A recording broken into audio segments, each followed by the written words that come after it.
ఈ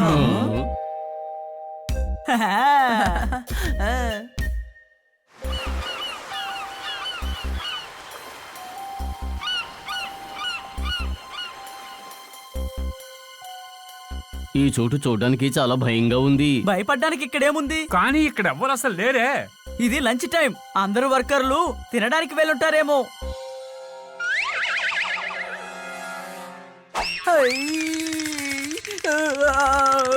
ఏమైంది?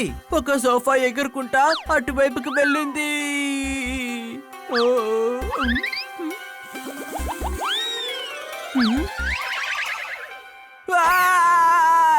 నువ్వేం చేస్తున్నావు? అరే తమ్ముడు, ఒక తలుపు కాళ్ళతో నడుచుకుంటా వెళ్ళింది. తలుపుకి కాళ్ళుంటాయా ఏంటి?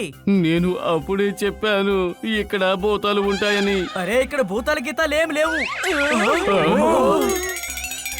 చూసారా, 4 కాళ్ళుంటే మంచం. సార్, మనం వస్తువులు దొంగలించడం వీళ్ళు చూసేశారు.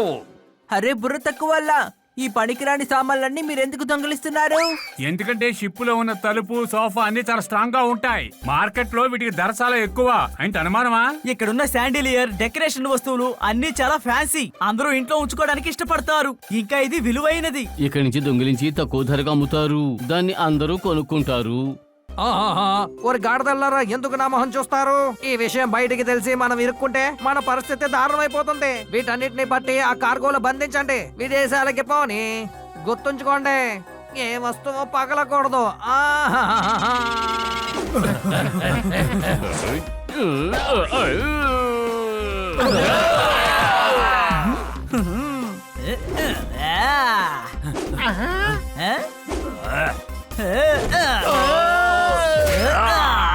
ఏంట్రా మీరు డాగీతో పిల్లలతో గొడవ పడుతున్నారు?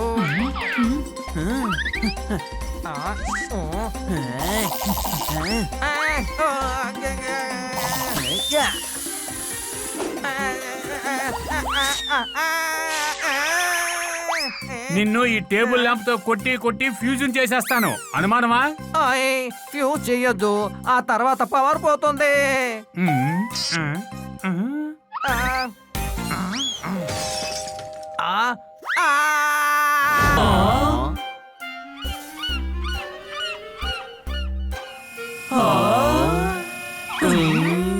ఏంటి ఇంత కంపు కొడుతోంది? ఈ డాకులో ఇంకా తిరగబోతారా?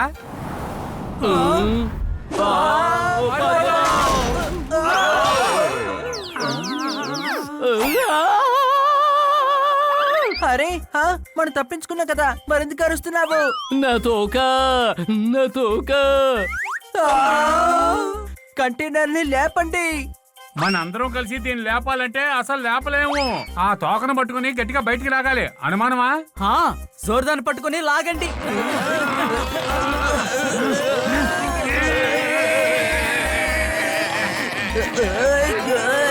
లాగేశాం.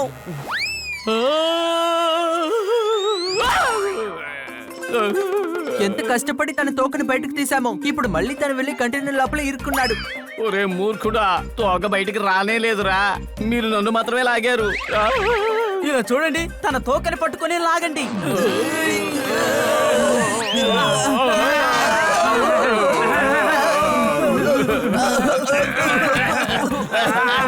ఇక్కడ ధూళిగా ఉంది. అనుమానమా? అవును, బయటికి వెళ్ళిపోదాం.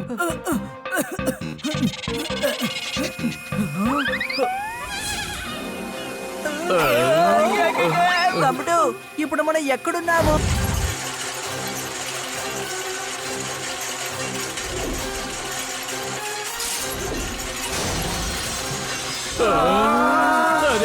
ఈ పాత కంటైనర్ ని క్రషర్ లో వేయబోతున్నారు. మన గతి అధోగతే.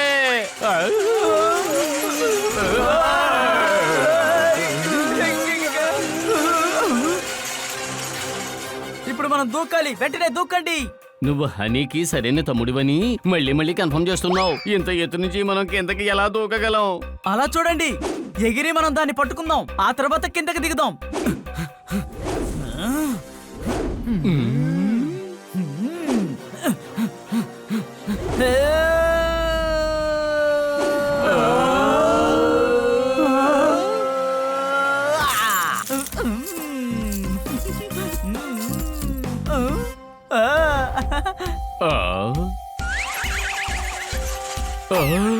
నా వల్ల కుదరదు బాబు.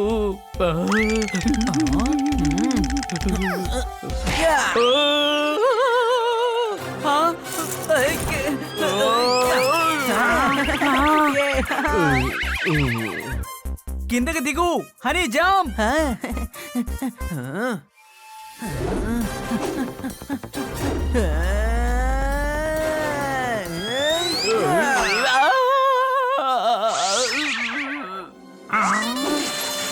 ఇది చాలా దూరంగా ఉంది. ఎంత దూరం నేను అసలు జంప్ చేయలేను. అనుమానమా? బుర్ర తక్కువడా, నువ్వు పొప్పట్వి, నువ్వు ఎగరగలవు. టెన్షన్ లో నాకు ఎక్కడ ఉన్నట్టు మర్చిపోయాను. మరైతే ఆ షూ ఎవరివి? నందుది. నందు, నేను మీ అందరికి మిత్రుణ్ణి. నందు, ఈ షూ నీదేనా? అవును, అది నాదే. అయితే మజ్జిగ చారు కాచింది నువ్వేనా? అవును, నేనే మజ్జిగ చారు కాచాను. ఆ మజ్జిగ చారుని రోడ్లో పారబోసింది కూడా నువ్వేనా? ఏమంటున్నారు మీరు? మజ్జిగ చారు కాచింది తినడానికి, దాన్ని ఎందుకు నేను రోడ్లో పోస్తాను? వాడు సరిగ్గానే చెప్తున్నాడు. అయితే రోడ్లో పారబోసింది ఈ నందు కూడా కాదా? కానీ అది ఎవరు చేసుంటారో నాకు తెలుసు. మరైతే చెప్పు. ఆ షూ గుర్తు నందు మీ మిత్రుడివి, అంటే నావి. అయితే నువ్వే పారబోసావా? లేదు కానీ నువ్వు దాన్ని తిన్నావు కదా. లేదు, నేను తినలేదు. అయ్యా! నందు, ఒక విషయం నాకు చెప్పు. నువ్వేగా మజ్జిగ చారు చేసింది. నువ్వు తినను లేదు, దాన్ని రోడ్డు మీద పోయినూ లేదు. ఇంకెలా రోడ్డు మీదకి వచ్చింది? ఈ ఒక్క విషయం మాత్రమే నాకు అర్థం కావట్లేదు. అదేంటంటే నేను మజ్జిగ చారు కాచి లలిత అత్తయ్య కోసం తీసుకెళ్లాను. ఆ బ్యాడ్ మంకీ నా చేతిలో నుంచి లాక్కుని చెట్టుకెక్కేసింది. ఏ చెట్టు మీద? ఇలారా, నువ్వు అడిగే ప్రశ్నకి ఏమైనా అర్థం ఉందా? అది మామిడి చెట్టు ఎక్కినా సరే, వేప చెట్టు ఎక్కినా సరే, అది ఎక్కింది చెట్టే కదా, పోసింది మజ్జిగ చారే కదా. అందువల్లే అడుగుతున్నా. ఆ మజ్జిగ చారు చెత్త మా ఇంటి దగ్గర ఉన్న చెట్టు కింద పడుంది. ఏంటి అనుమానమా? అవును, అది ఆ మజ్జిగ చారే లాక్కుంది. నందు, నువ్వు కన్నాసారి వాళ్ళ ఇంటికి వచ్చావా? అవును, షూలో ఆ మురికంటుకుంది, అందుకనే వాళ్ళ గార్డెన్ కొచ్చి కడుక్కున్నాను. కానీ ఆ తడి షూలో మట్టి అంటుకుంది, అందువల్ల ఈ నందు పక్కకి తప్పు. అయితే దీని ఇక్కడ పారబోసింది నువ్వా? ఎంతో అల్లరి చేసేవాణ్ణి. నేను బ్యాడ్ మంకీని. అయితే బ్యాడ్ లో నుంచి గుట్టుగా మారిపో. త్వరగా కిందకి దిగొచ్చి ఈ కచరాన్ని క్లీన్ చేసేసాయి. ఇలా చూడు, నువ్వు చెప్పిన పని చేయడానికి ఎలా కనిపిస్తున్నాను? వాళ్ళందరూ చాలా మంచివాళ్ళు. ఏంటి నీకు అనుమానమా? తెలుసు, కానీ నేను చాలా బ్యాడ్. ఇంకా చెత్త వేస్తూనే ఉంటాను. ఇదిగో తీసుకో, తీసుకో, తీసుకో, తీసుకో.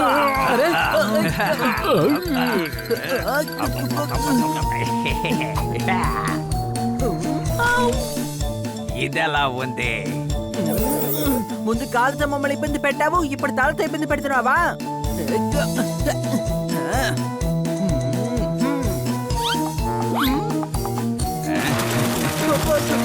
కాపాడండి!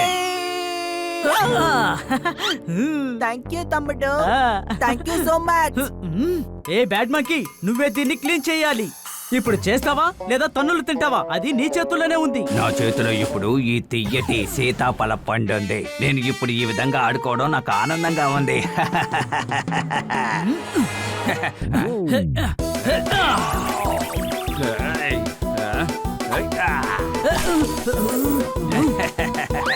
ఎక్కడికి పారిపోతున్నావు?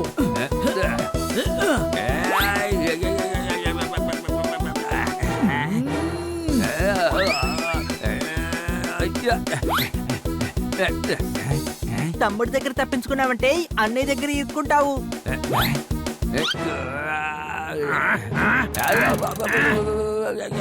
పైన వాళ్ళు ఉన్నారు, కింద నేను ఉన్నాను. తీసుకో, తీసుకో. ఇంకా కావాలా?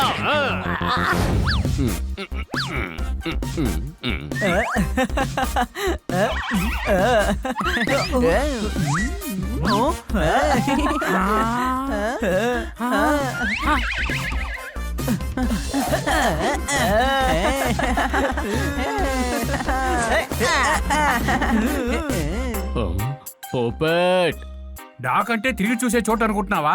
మనం ఇప్పుడు మాల్కి వెళ్దాం. అనుమానమా? మాల్కి ఎప్పుడు వెళ్తుంటాం కదా, ఇప్పుడు పురాతన చోటికి వెళ్దాం. అక్కడ పెద్ద ఓడల్ని ధ్వంసం చేస్తారు. దానివల్ల ఉపయోగం ఏంటో వెళ్ళి తెలుసుకుందాం. ఇవన్నీ తెలుసుకుని మనం ఏం చేయబోతాం? అరే మనం పెద్దవాడవుతున్నాం. మన మైండ్ లో అన్ని రకాల నాలెడ్జి ఉండాలి. అయితే నేను రావట్లేదు. ఇప్పుడు నీకేమైంది? నాకు నాలెడ్జ్ ని ముంచుకునేంత బ్రెయిన్ లేదు కదా, ఏమంటారు? మరి నాలెడ్జ్ ని ముంచుకొని నేనేం చేస్తాను? శబాష్ శబాష్ శబాష్, నువ్వు చాలా తెలివిగా మాట్లాడుతున్నావు. అనుమానమా? ఏంటిది? కొత్త ప్రాంతానికి వెళ్ళడానికి మీకేంటి సమస్య? మాతో పాటు రా పౌపెట్. ఓకే, నాకు గాని బోర్ కొడితే ఆ తర్వాత ఏం బాగుండదు. అంత బాగుంటుందిలే. ఒకవేళ నీకు బోర్ కొట్టిందంటే ఆ బోర్ ని మనం తిరిగి కొడితే అంత సరిపోతుంది. ఏంటి అనుమానమా? ఓయ్, నీ టైం అసలు బాగోలేదనుకుంటాను. అనుమానమా? సరే వదిలేయండి, బయలుదేరండి.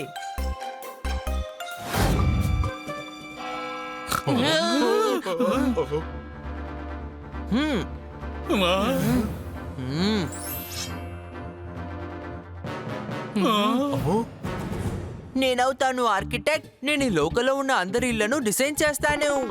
ఆర్కిటెక్ట్ అవ్వబోతున్నావా? అసలు నీకేదైనా ఎక్స్పీరియన్స్ ఉందా చెప్పు.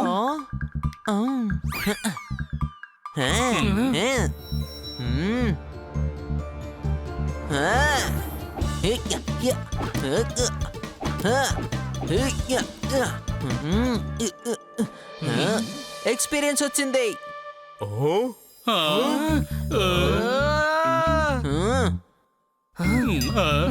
ఏంటే ఇది? ఈ హనీకి అప్పుడప్పుడు ఏమవుతుందో తెలియడం లేదు. హనీ కాలక్షేపానికి చేసే ప్రతి పని ఎదుటి వాళ్ళకు ప్రాణగండంగా తయారవుతోంది.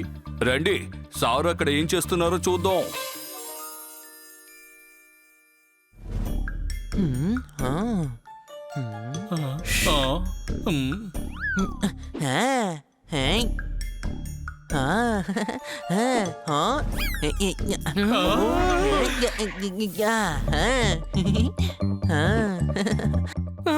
తను విచిత్రంగా ఏదో చేస్తున్నట్టున్నాడు.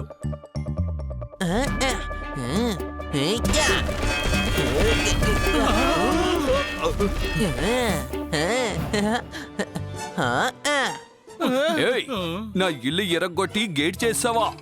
నేను గేటు లోపలికి వెళ్ళినా బయట ఉన్నట్టే ఉంది. పదండి, వెళ్ళి వాడిని అడ్డుకుని ఆపుదాం, లేదంటే వాడి వల్ల సమస్యలు వస్తాయి.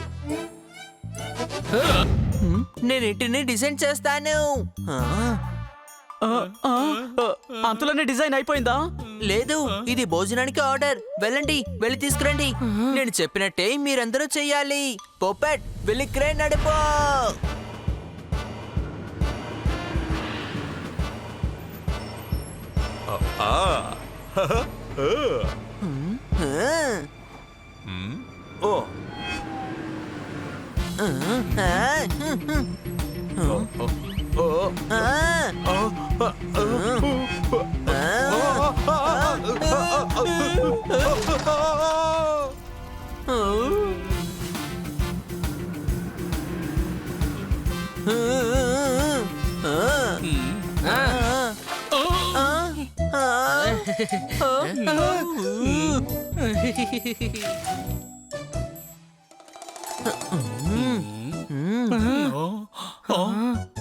బన్నీ, సోఫాకి పెయింట్ చేసి అందులో దిండు పెట్టావు. బొబ్బట్, బెడ్ని చేయి.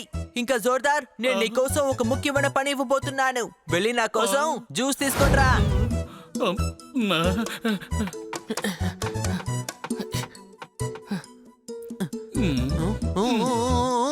రైను రావడానికి ముందుగానే పని ముగించు హనీ. నన్ను డిస్టర్బ్ చేయకు జోర్దార్.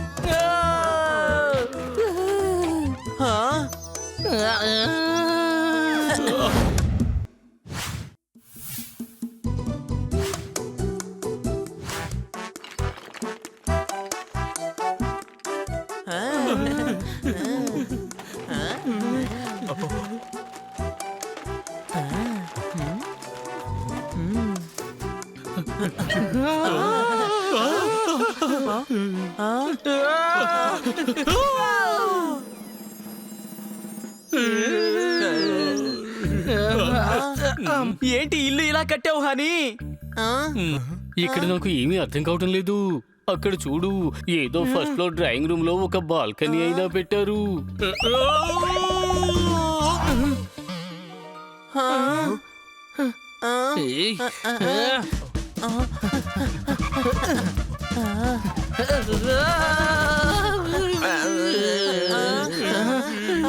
తెలియక ఇంట్లోకి దొంగ ప్రవేశిస్తే వాడే జాలిపడి డబ్బు పెట్టి వెళ్ళిపోతాడు. ఇప్పుడు ఆ రైనో ఇక్కడికి వచ్చి ఏం చెప్తాడో ఏంటో. ఒక పని చేద్దాం, భూకంపం వచ్చింది అందుకే ఇల్లు అయిపోయిందని చెప్దాము. నోర్మయ్, భూకంపం వచ్చి ఒకిల్లే కూలుతుందా? దీనికి ఇంకో దారి ఉంది. ఏంటో దారి?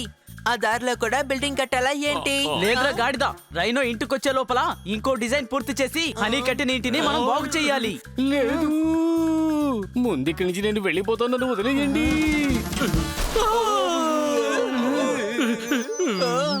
ఈ ఇంట్లో ఎక్కడ ఏముందో ఏమీ అర్థం కావడం లేదే. Okay, step 1 start.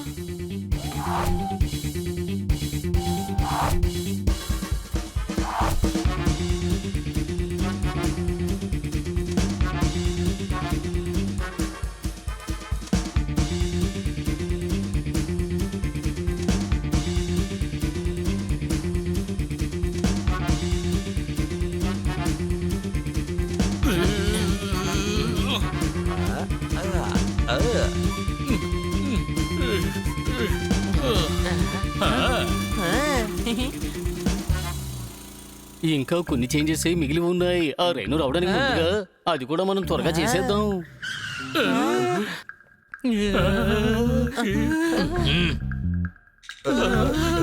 రైనో కోపంగా ఉన్నట్టున్నారు. ముందు నన్ను నేను సెల్ఫీ తీసుకుంటాను.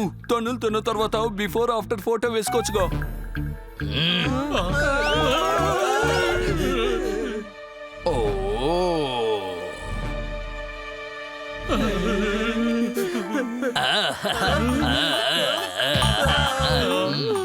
ఏమైంది? హనీ మీద కోపడతారనుకున్నాను. హనీ మీద కోపమా? ఏంటి ఆటలాడుతున్నారా? నా డీజే పార్టీకి ఎవరూ రాలేదు, అందువల్లే నేను కోపంగా ఉన్నాను. అన్ని టికెట్స్ నేనే కొనాల్సి వచ్చింది. కానీ ఈ యూనిక్ అయిన ఇల్లుని చూసిన తర్వాత నా కోపం మొత్తం ఎగిరిపోయింది. చిక్కి చిక్కి చౌ చౌ.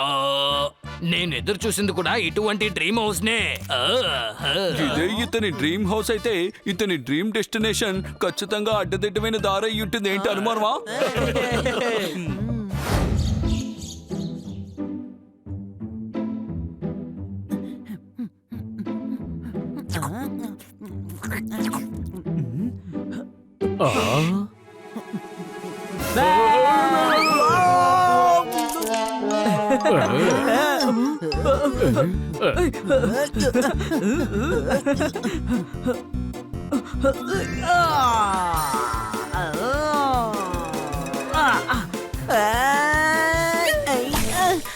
అమ్మా,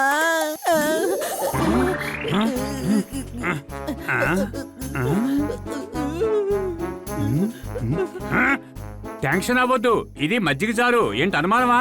కానీ ఇందులో పకోడా కనిపించట్లేదే. ఎవరో పకోడా తినేసి మజ్జిగచారు పారబోసేశారు. ఇది మజ్జిగ చారా కాదన్నది ఇప్పుడు ముఖ్యం కాదు. దీన్ని అసలు ఇక్కడ ఎవరు పోసారన్నదే ముఖ్యం. ఈ చోట్ల ఎన్నో డస్ట్ బిన్లు ఉన్నాయి. ఈ చెత్తని రోడ్లో వేశారు. ఇది చాలా తప్పు కదా. అనుమానమా? దీన్ని ఎవరు పంపారో వాళ్ళే నా కాళ్ళు కడగాలి.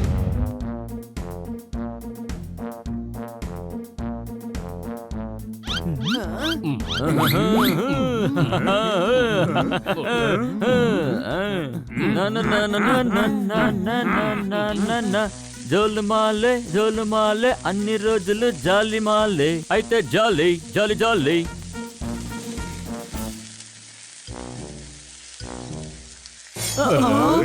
కన్నా సార్, రోడ్లో మజ్జిగ చారుని ఎందుకు పోశారు? సేమియా వేస్తేనే అది పాయసం. ఇప్పుడే మజ్జిగ చారు చేస్తున్నాను. నేనెలా పోయాను? చప్పట్లు కొట్టండి. అంటే ఇప్పుడే మీరు మజ్జిగ చారు చేస్తున్నారా? ఆ తర్వాత దాన్ని రోడ్డు మీద పడేస్తారా? చూడుగురు, మనం మజ్జిగ చారు పారేస్తే ఆ తర్వాత ఏం తింటాం చెప్పు. ఒట్టి గిన్నె తినడానికి మీరెందుకు మజ్జిగ చారు చేస్తున్నారు? గాడిద మీద కాకి ఊరేగింపుకొచ్చిందట, కానీ నువ్వు హనీ నా బుర్ర తినేస్తున్నావు.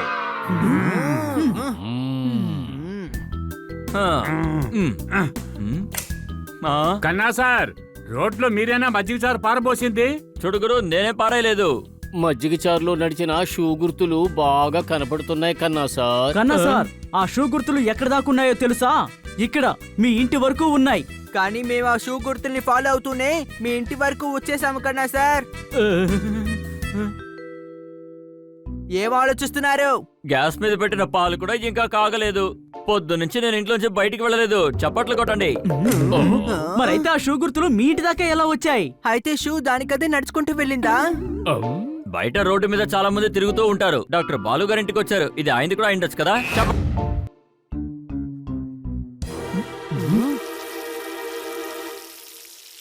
చూసారా, షూ మురిగ్గా ఉన్నాయి. కానీ మజ్జిగ చారు గుర్తులు లేవు. ఒకవేళ రోడ్లో ఆయన నడిచి వచ్చినంత వరకు షూకి మట్టి అంటుకుందేమో. డాక్టర్ బాలు.